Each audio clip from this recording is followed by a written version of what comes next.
So I was just welcoming everyone to the lecture today. This is part of a series, the Repair Lecture Series, and it's hosted by the Anthropology Department here in the University of Amsterdam, funded by the European Research Council, and supported by the University Center for Conflict Studies.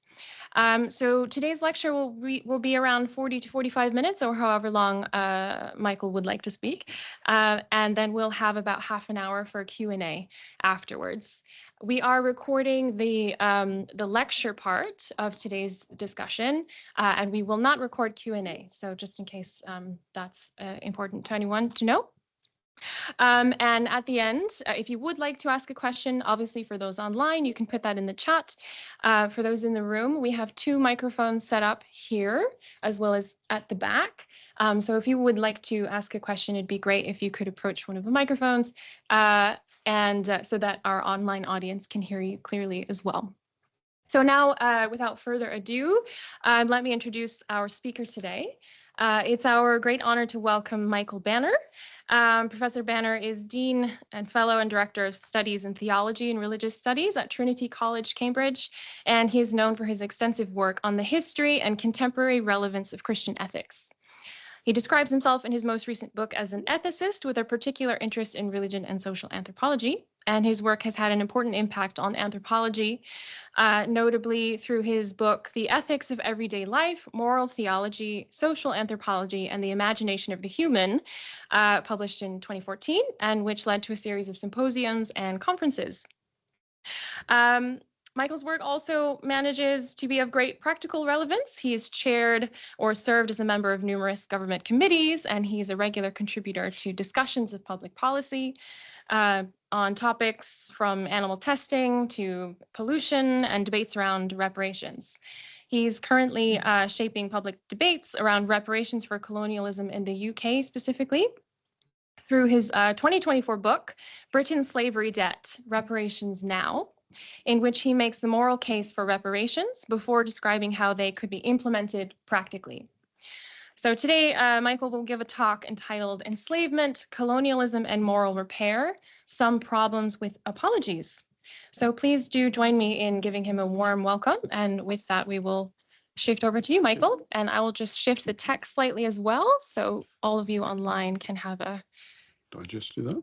Yes, that should work. So thank you for the welcome, and thank you, Tabitha, for it's always very general. I always listen to introductions like that, and you lose concentration. You think the speaker sounds really interesting, and then you realise it's you, and you're disappointed. But I mean, Tabitha said kindly that I'm shaping debates around. If only that were true. I think I'm fending off alt-right nonsense half of the time, but we might come to that.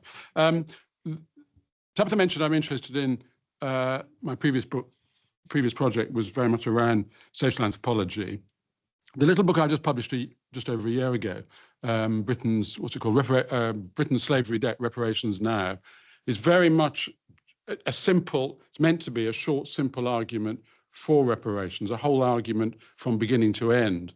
I found when I talked about this subject previously, it's a bit like, when you climb a hill, the summit is you always think you're at the summit and you're not. I'd win one point and the person would come up with another point and another point. So I thought there was a case for writing a short book which goes from the beginning to the end. It's only 60,000 words. A proper study of the subject might be up 200,000, 300,000 words, but a book that people could sit down in one go. So you try and answer every objection quickly.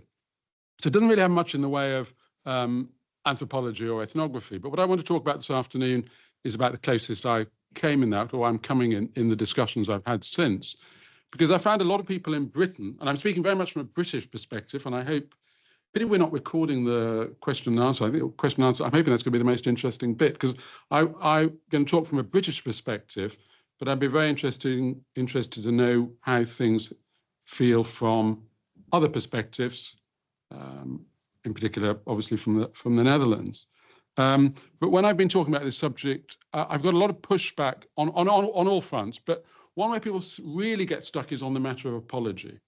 So CARICOM, the Caribbean nations sitting together, as it were, speaking together, have asked for a program of reparatory justice. And the first demand in that is an apology. And I find, there are people who are say, well, I'm not against reparations, but they find apology very difficult. And so I'm going to talk a little bit about that. As an ethicist, those of you who know anything about moral philosophy or whatever, I describe myself as a sort of Wittgensteinian, which means that I'm much more interested in, I think ethics is principally a descriptive project. I'm not interested in announcing a priori truths about, in a Kantian fashion, about what ethics is and then telling you why everyday morality is wrong. The book I wrote previously, Everyday Ethics, is about trying to explore ethics as it's understood and practiced. And so I'm going to talk about, I don't think I call it anything as grand as an ethnography of apology, but I want to come as close as I can to trying to think about how we understand apology and how apologies work. And I was talking to Patrick about this last night. I don't think there is a good comparative study of apology. The British are mad for, as everyone knows, popular anthropologists often say this, British are mad for apologising. The most famous example is, I think, it's either George V or George VI who apologised on his deathbed for being slow in dying. I mean, the Brits will apologise for anything. You apologise for keeping everyone waiting, which is very British, I think. You apologise for apologising. So we do a lot of apologising. But anyway, I just want to talk about why people find it problematic. But when I mentioned this topic, I didn't think I would actually, the first thing I want to do is the word apology in English, as you will all appreciate, wears a double face. It's two-sided. So in the first place, it can be saying sorry, which is what CARICOM nations are asking Britain to do. It could be the first step in addressing the historic wrongs of transatlantic enslavement and its continuing legacies. But it could, apology in an English sense, English usage, also wears an opposite sense. So when the Elizabethan poet Sir Philip Sidney wrote an apology for poetry, or when John Henry Newman wrote an apologia pro sua vita, they weren't apologizing for their lives or for poetry. They were writing a vindication or a defense. Now, you might think that the idea of an apology for slavery in that vindication sense is long dead. People did write such things. There's a very famous example from 1774, an English writer, Edward Long. The book's called A History of Jamaica, but it's an apology for slavery. John Locke, in the opening sentence of his two treatises of government of 1690, says, quite interesting, let me just quote him, "Slavery is so vile and miserable an estate of man, and so directly opposite to the generous temper and courage of our nation," that's England, "'tis hardly to be conceived that an Englishman, much less a gentleman, should plead for it."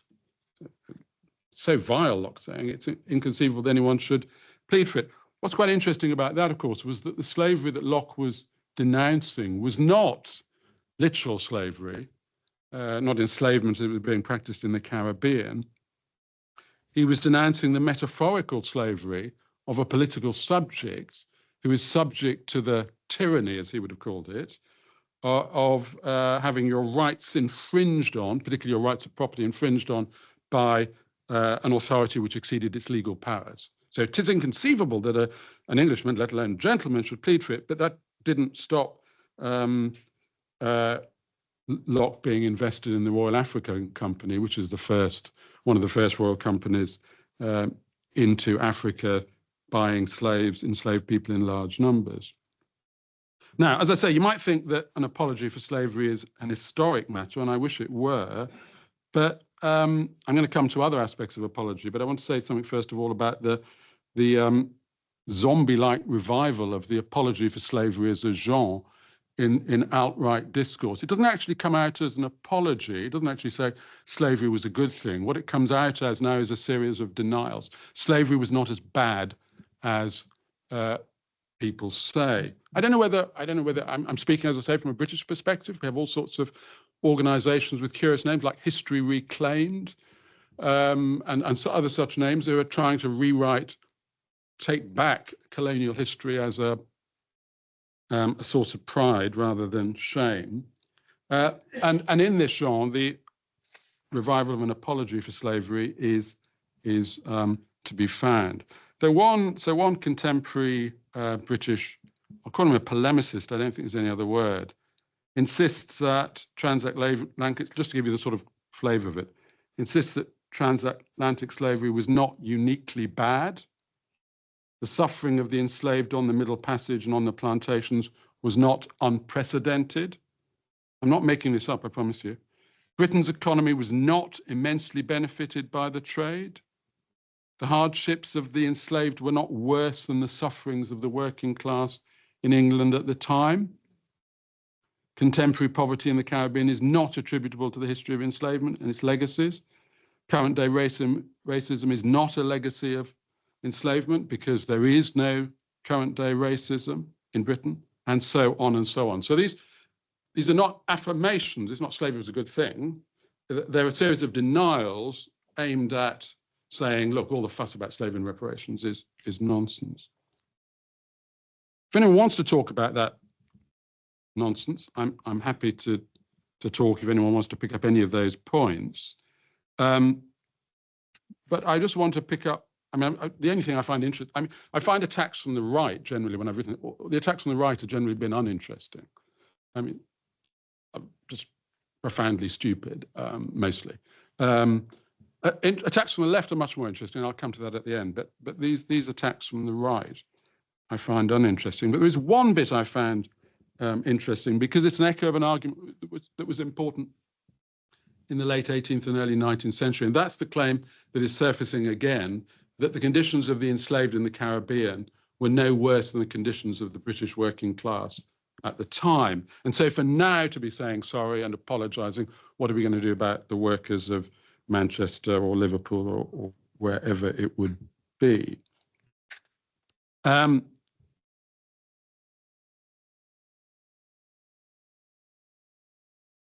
I'll come to that in a minute. Let's just say one thing, and this is where I hope might be some discussion again that will help me. I don't know what people think the answer is to dealing with outright polemics. There's a particular person who wrote a 25, 30-page reply to my book, and it is twaddle. When you examine it bit by bit, it's the equivalent, it seems to me, of the sort of stuff tobacco companies sponsored in the 60s, arguing that there was no link between smoking and cancer. It's a sort of nonsense that oil companies have paid for, showing, I use it in inverted commas, showing that global warming is not a thing. There is no anthropogenic climate change. The same sort of stuff, but you can use time and energy in dealing with it. And of course, these things are not contributions to academic debate or discussion. They're actually meant as distractions, and they're meant to undermine rational argument. So the strategy is to misstate what you've said and then attack it.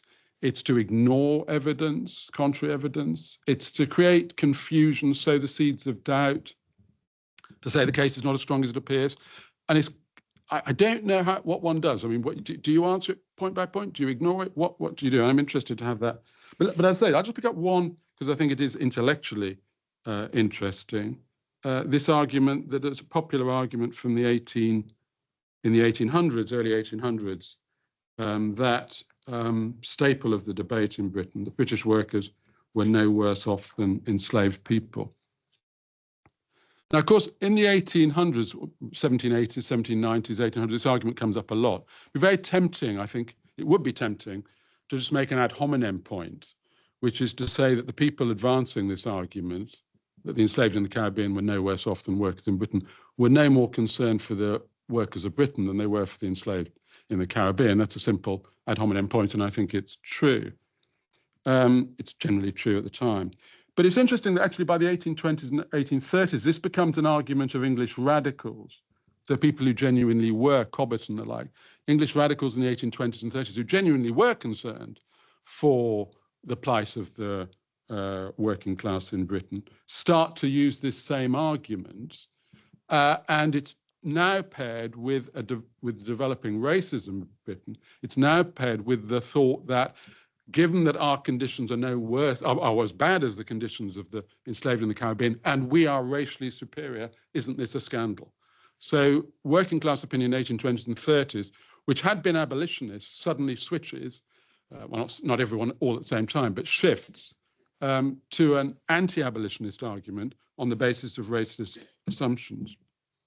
But not everyone makes the comparison with that thought in mind. And a little bit later, in 1845, if you know Engels' work, The Condition of the Working Class in England, an extraordinary masterpiece. Well, I call it a masterpiece, but I don't know what the word is for a book written by someone who's 24. It can't really be a masterpiece. It must be it was only 24, I think.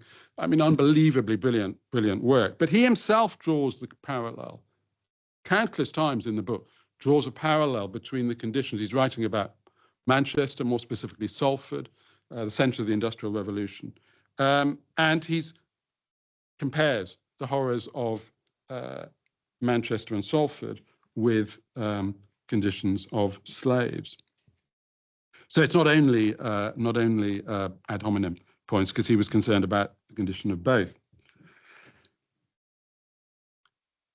So I just want to pick up where, I mean, I don't know, again, you may be able to help me with this, but I think that the claim that the condition of the working class and the condition of the enslaved as a parallel is wrong in a number of respects, or at least needs to be qualified. And I just want to make those qualifications now and move on more centrally to apologies, having dealt with this apology in the sense of justification for slavery.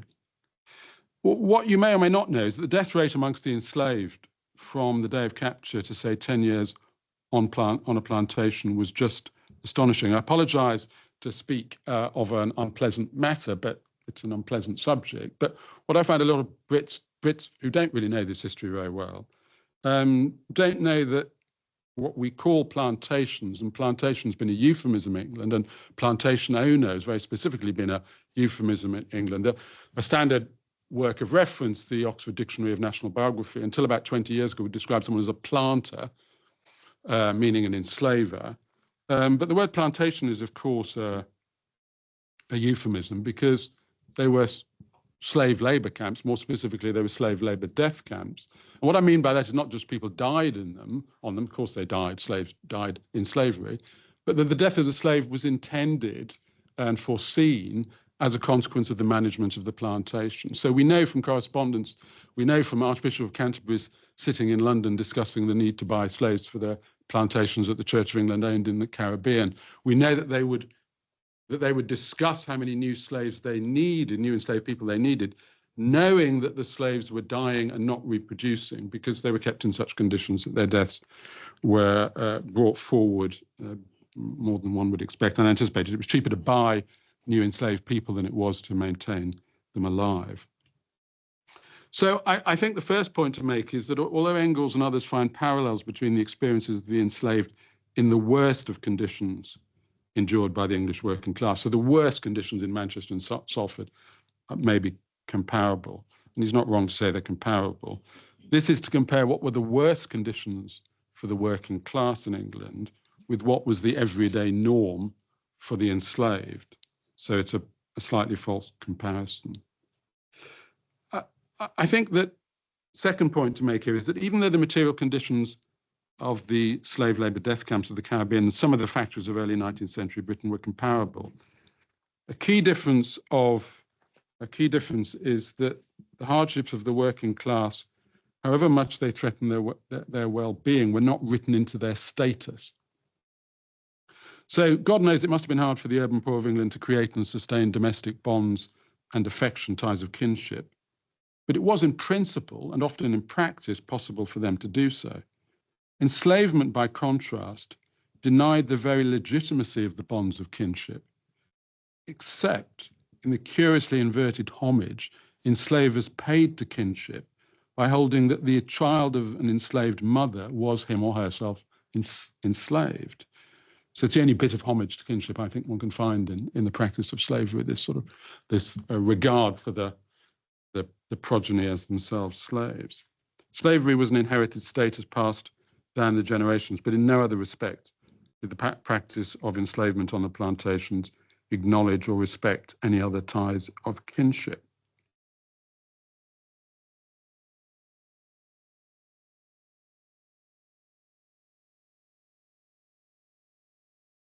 is something of a miracle, but not something which excuses their oppressors, who were typically focused themselves on creating dynasties stretching, as they hoped, far into the future. I think the great irony of, if you study British slavery and the movements between classes which it enabled, to be a slave trader in Liverpool in 1760 is to be as low as you can be and be a merchant. It's the lowest thing you can do.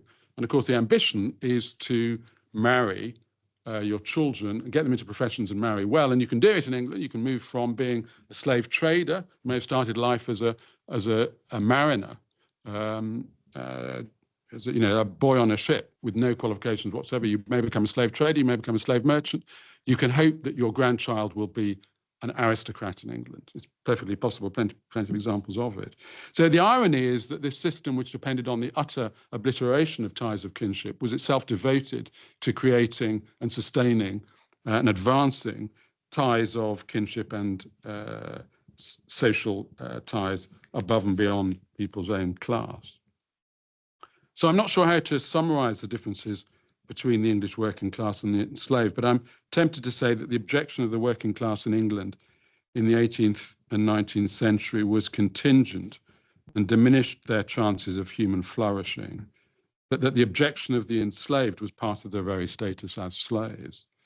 The working class in England may have experienced violence, sexual predation, and gross hardship, but none of this was written into the definition of who they were. Part of the horror of slavery, or what we ought to find the horror of slavery, is that it is the creation of an ontological status which renders what would be mistreatment of a fellow human being into an unremarkable consequence of their status. I may have spent too long on these vile apologies for slavery, which are resurfacing, but there's an awful lot of vile resurfacing in our worlds. Maybe we've got to spend time on it. I don't really know. But anyway, let me come to what I think are more serious issues around apology.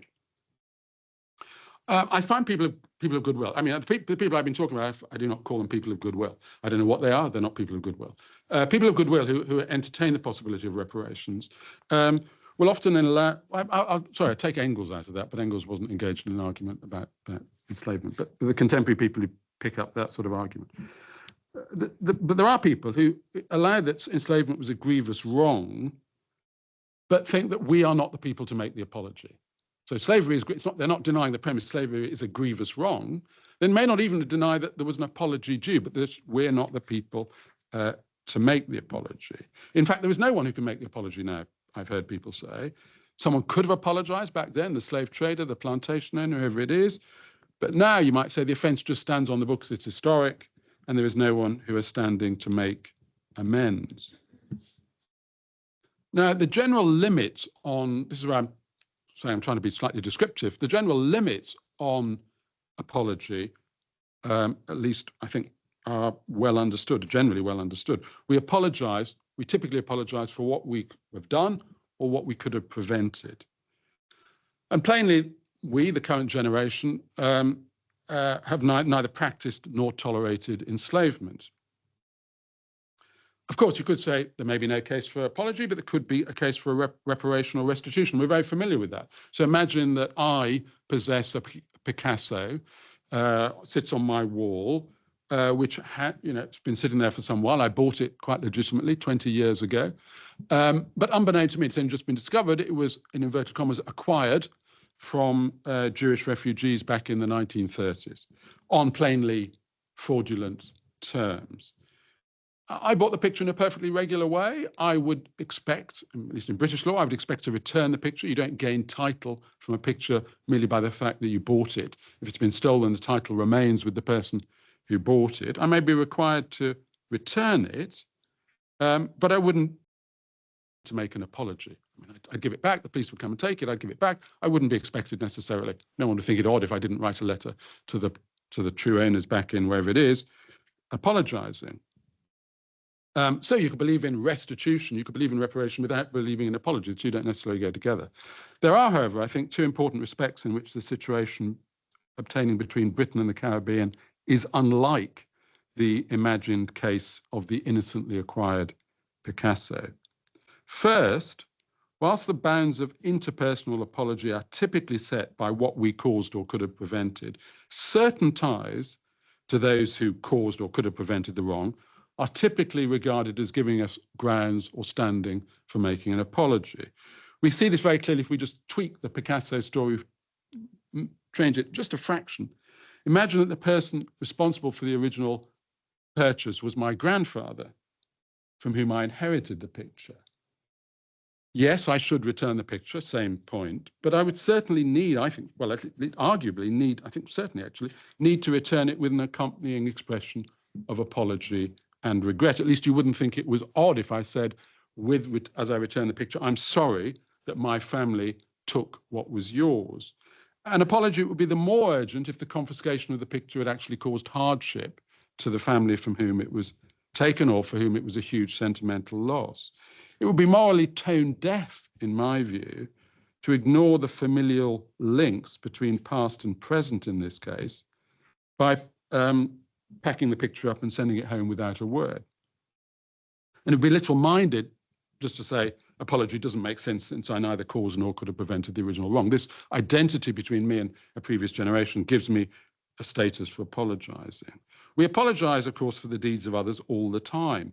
Hospitals, schools, companies, nations apologize for the deeds and misdeeds of their agents, both current and historic, so that the school that employed an abusive but now dead teacher might very well apologize to all his victims, even 40 years after the event. The standing which is required to make an apology, we could think it's unclear when one didn't cause it oneself or nor could have prevented it, but it consists in some sort of pertinent, we could argue what it is, and it may differ from culture to culture, obviously, some sort of pertinent identification with the perpetrator. I think it's very important here, again, and I found this in discussion, to make it clear that the person who makes this apology is genuinely making the apology, not merely making an apology, this is an ambiguous word, but on behalf of someone else. If you happen to be away on your girlfriend's birthday and you ask me to give her some flowers on your behalf, I'm not giving her the flowers. I am, but I'm not giving the flowers. I'm giving the flowers on your behalf. If I make an apology to the people who received the picture on behalf of my grandfather, I am making an apology. I might be making an apology on behalf of my grandfather too, but I am genuinely joining in the apology. I'm not simply a proxy for someone else. And when a parent apologizes for the crimes of a child, they're not apologizing simply on behalf of a child. They're apologizing on their own behalf too. I hate to mention the alt-right. You'll think I'm obsessed. I'm not obsessed with the alt-right, but they do get up. There's a wonderful remark about Karl Barth about some other people. He said, you know, after a time, they couldn't anymore get under his skin. They could only get on his nerves. And I do find they get on my nerves. I had an alt-right commentator in Britain, first of all, introducing himself as a Christian, and then saying he took the view that no one, about reparations, no one could take responsibility for someone else's crimes. I thought, yeah, I'm glad you laughed. Yeah, I'm glad you laughed. Thank you. It's a curious difficulty for a Christian in a Christian culture to think that it's difficult to apologize for someone else's crimes. You would have thought that in a Christian country, the doctrine of the atonement, we don't be fancy about it, however we explicate it, may have suggested, even to a secular imagination, you could repudiate it, but at least, you know, it's there in the culture as an imaginary, as it were, that it is indeed possible for someone not only to apologize, but to expiate someone else's crimes. To deny the very possibility of such an apology on behalf of Christianity is to favor an extraordinarily atomistic, individualistic, non-relational sense of responsibility, which cuts people of the present entirely off from their past, which again is ironic that in Britain, one of the organizations which is pushing this sort of nonsense calls itself History Reclaimed, which exactly seems to be exactly what it's not. It's history denied, history cut off. But I also want to make another point, and I think it's actually a further point, which is I imagined a moment ago the possessor of a painting acquired by me in perfect innocence, but in fact confiscated from a Jewish family 100 years ago. I proposed, in this case, there might be restitution, but no apology. I then changed the case a little bit and said, well, look, is my grandfather. He was the confiscator. I'm the inheritor. I was ignorant of the provenance until today, but I return the picture and I should apologize. But even with that tweak, we've missed something about the relationship of contemporary Britain to the Caribbean and the other enslaving nations, I should say. I'll give you a list. It would include the Netherlands, but Spain, Portugal, Denmark, Sweden, France, and so on. We cannot, whatever, I'll include Britain, anyone, you can include anyone else if you want. We cannot be likened to someone who out of the blue discovers some dark and deeply hidden secret from the misty past. We modern day Britons might more accurately be compared to people with a spectacularly fine picture collection who have shown not the slightest curiosity about how they came to have it. Britain is and has been for close on 400 years an extraordinarily wealthy nation. About this fact, Britain has tacked between self-congratulation, weren't we clever, and incuriosity, as if our wealth were a mere matter of extraordinary good fortune like winning the lottery. But the story of Europe's wealth and the Caribbean's deprivation is not a story of application and ingenuity and good luck, although those all played a part, but also one of gross exploitation and injustice. And along with apologizing for the wrongs of our nation's past, we need to apologize for a later and consistent failure to interrogate the world's persistent inequities. That needs to be included in the apology too. Second issue about apologies, making apologies stick. What is it to make an apology stick? This is I think is a genuine difficulty. And this is what form must an apology take for it to really work as an apology for slavery? Let me explain what I'm getting at. Back in 2007, that's 200 years, sorry, however many years ago it is, 20 years ago nearly, but 200 years after Britain abolished the slave trade. 1807, Britain abolished the slave trade. 1833, Britain pretended to abolish slavery. You can ask me about that if you want in the questions. Anyway, pretended to abolish slavery in 1833. Back in 2007, in a rather self-congratulatory celebration of the bicentenary of the abolition of the slave trade. There's a rather wonderful moment when Parliament abolishes slavery in 1807. They all sort of wave flags, cheer, kiss, hug one another. You think it's sort of like a group of kidnappers. They've just, we stopped kidnapping people, right? We all get together and we wave flags. And isn't this a historic, a wonderful moment, a world-defining moment? We've stopped kidnapping people. Anyway, in 2007, we celebrated in a very self-congratulatory way the abolition of the slave trade. And Tony Blair, our then Prime Minister, expressed his, quote, deep sorrow and regret over Britain's part. He was pressed to go further and make an apology. He said that he'd already said sorry. He hadn't. He said he expressed deep sorrow and regret, didn't apologize. He was asked to apologize. And Britain is still, 20 years after this, struggling to work out what it should say. So at a Commonwealth summit, the group of nations which were part of the British Empire, and some stayed as part of this so-called Commonwealth of Nations, King Charles was stuck. I mean, you know, kings in England only say what they're told to say by the government. They can't speak for themselves. So he was given a script that said sorrow and regret, the same formula, which didn't satisfy anyone. Contrast the explicit and unequivocal statement made by the Australian Prime Minister Kevin Rudd in 2008, apologising for the long history of removing children of Aboriginal descent from their parents and raising them in institutions or foster homes of the settler community. Rudd says, the time has now come for the nation to turn a new page in Australia's history by righting the wrongs of the past. For the pain, suffering and hurt of those stolen generations, their descendants and for their families left behind, we say sorry. To their mothers and fathers, the brothers and sisters, for the breaking up of families and communities, we say sorry. And for the indignity and degradation thus inflicted on a proud people and a proud culture, we say sorry. So whereas Tony Blair said regret and sorrow, this is rather fulsome. Now, suppose our Prime Minister, Sir Keir Starmer, overcame whatever scruples, supposing he's got some, I hope he has, supposing he overcame whatever scruples he has about making an apology, and Charles had said that, King Charles had said that, would that do? Would we be done and dusted with apologies? No, not really.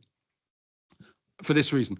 So I recently said somewhere that the Church of England hadn't apologized for slavery, and someone wrote to me and said, or sent me a, one of those lovely emails you get, I hope you die young, yours in Christ, so and so. I always love those sort of yours Christianly. Yeah. Anyway, I said the Church of England hadn't apologized, and they said no, the Church of England did back in 2006. The Archbishop of Canterbury, Rowan Williams, asked the Synod to vote, and the Synod voted, and he said sorry, all done and dusted. Well, I apologized for missing the apology, but if I did so, the problem lies in the very idea that an apology for a weighty crime, or even for a serious misdemeanor, could ever be a simple form of words like that.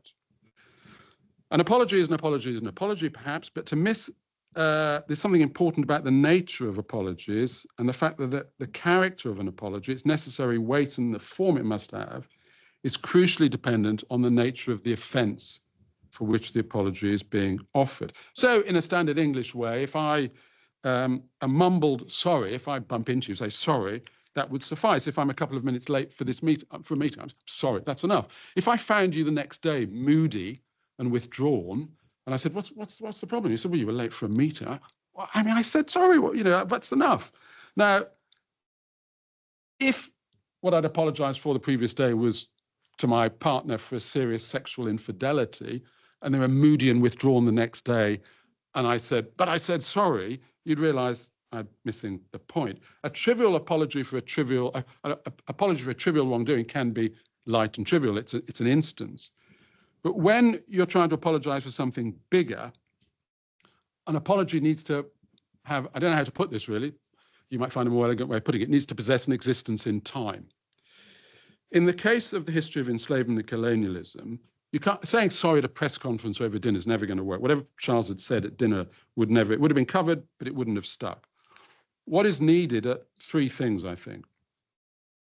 The apology, of course, needs to be formally delivered. It needs to be given in a manner and context which highlights the weight and the significance of the apology. So you can't do it over dinner or at a press conference.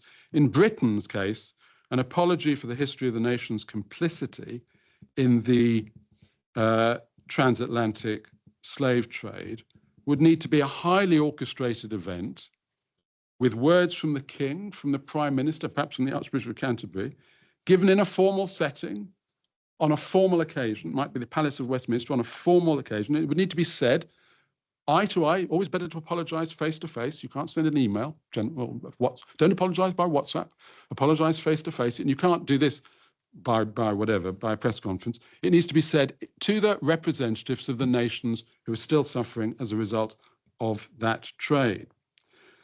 So it needs to be delivered like that. But before that, there needs to be a full and public and formal expression. Before that public and formal expression, there needs to be a real reckoning, an authoritative reckoning with the nature of the offence to which the apology relates. This is not a matter of words. So it's not a matter of are we apologising? Do we regret the wrong? Do we regret the grave wrong? I can imagine civil servants sitting around in Whitehall sort of crafting this, gravely wrong, or was it a grave wrong? Or was it a wrong for which we are gravely sorry? Or, I can imagine them. It's not that. It doesn't matter about the words. It's a matter of, I'll come to an end.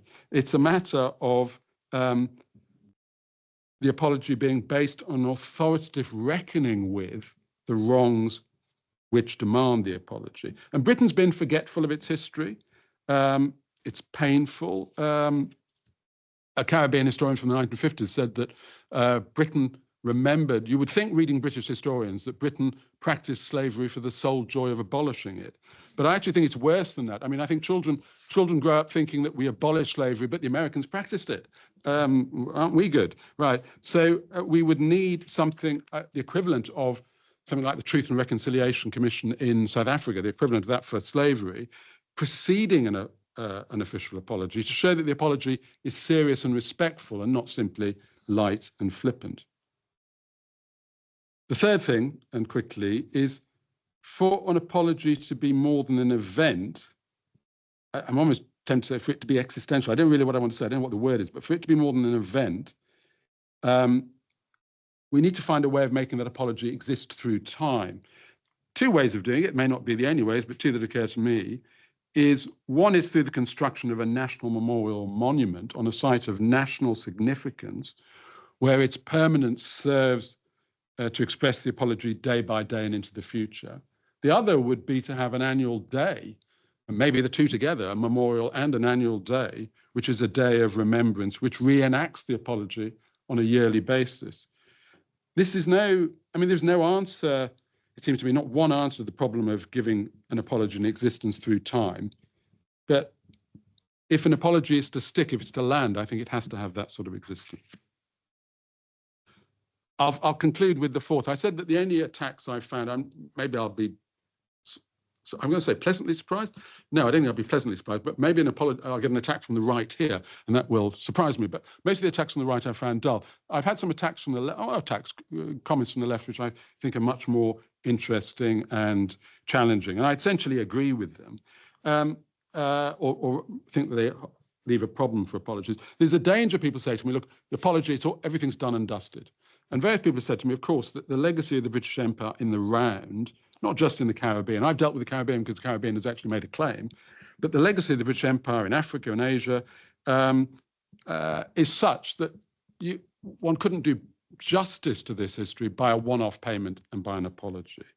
What may be required instead is a fundamental reconstruction of the domestic and international arenas, encompassing far-reaching policy change on governance, migration, trade, and climate change. So Olufe Taiwo has written in this regard of constructive reparations, remaking the world through a global universal basic income, cancellation of sovereign debt, and the abolition of tax havens, asking us to imagine an immigration policy aimed not at the pursuit of national self-interest and at a continuing racist agenda as our immigration policy is structured in the UK, but imagine one aimed at furthering the well-being of those we have wronged.